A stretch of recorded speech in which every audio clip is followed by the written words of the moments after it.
In order to set up this course and to really understand why diversity and culture and cultural diversity is so important in education, I think we need to go back and just have a very brief history lesson about school segregation coming to an end and allowing children of different backgrounds to finally attend school in the same schools. So we're going to go back to 1946, 1947-ish, when this first court case came out of actually California. And this court case involves a young girl named Sylvia Mendez. And this is her pictured there. These are her parents. And then just a brief write-up that came out in 1946 in Los Angeles Times. But this court case revolved around this family moving to a 40-acre farm. And it's kind of crazy. They moved there in like 1943, I believe, and they were taking over the farm that was actually owned by a Japanese family who had been sent to internment camps. So there's a whole history there. But this family, they have Sylvia and then her two younger brothers are also going to attend the closest school, which was the 17th Street School. So their aunt takes them down there because their aunt was already living and her aunt had enrolled her children in their school. But when they get there to try to enroll these three children, they're not allowed, because their last name is Hispanic, it's Mendez, and they have a darker complexion than their cousins. Their cousins were allowed to enroll because they have a European last name, and their skin complexion was lighter. They could pass as white. These children could not pass as white.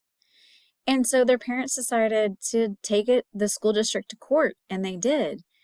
And they were arguing, why are our children not allowed to attend this school? Why do they have to go all the way across town to attend the Mexican school? So this is our first victory in civil rights for Hispanic children. So in 1947, the state of California ruled separate but equal no longer exists in California. So they started to slowly roll back that court case from 1896, Plessy versus Ferguson, that ruled separate but equal is fine.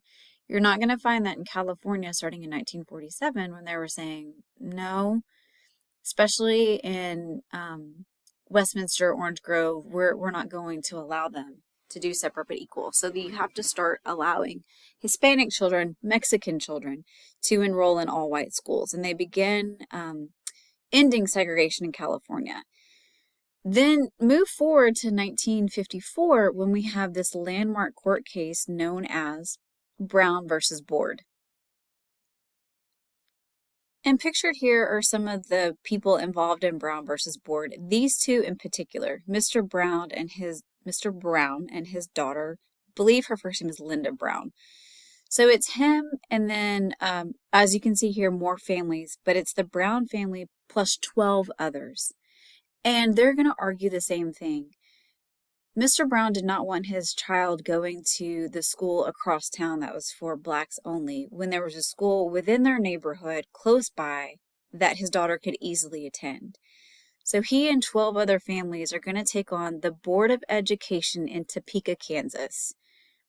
And they are going to use the Mendez versus Westminster case out of California from 1947. They're going to use that court case as kind of the precedent in order to argue separate but equal is not equal.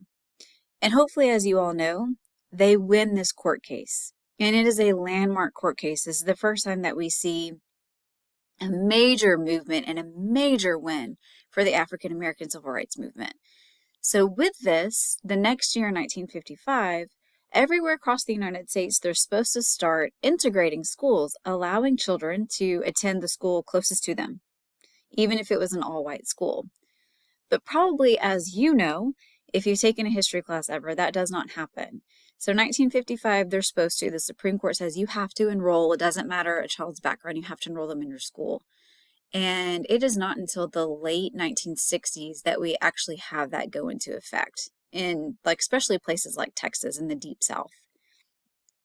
But that's really when we start to see what is being taught in schools. It's not culturally diverse. It is very whitewashed. It is very one-sided.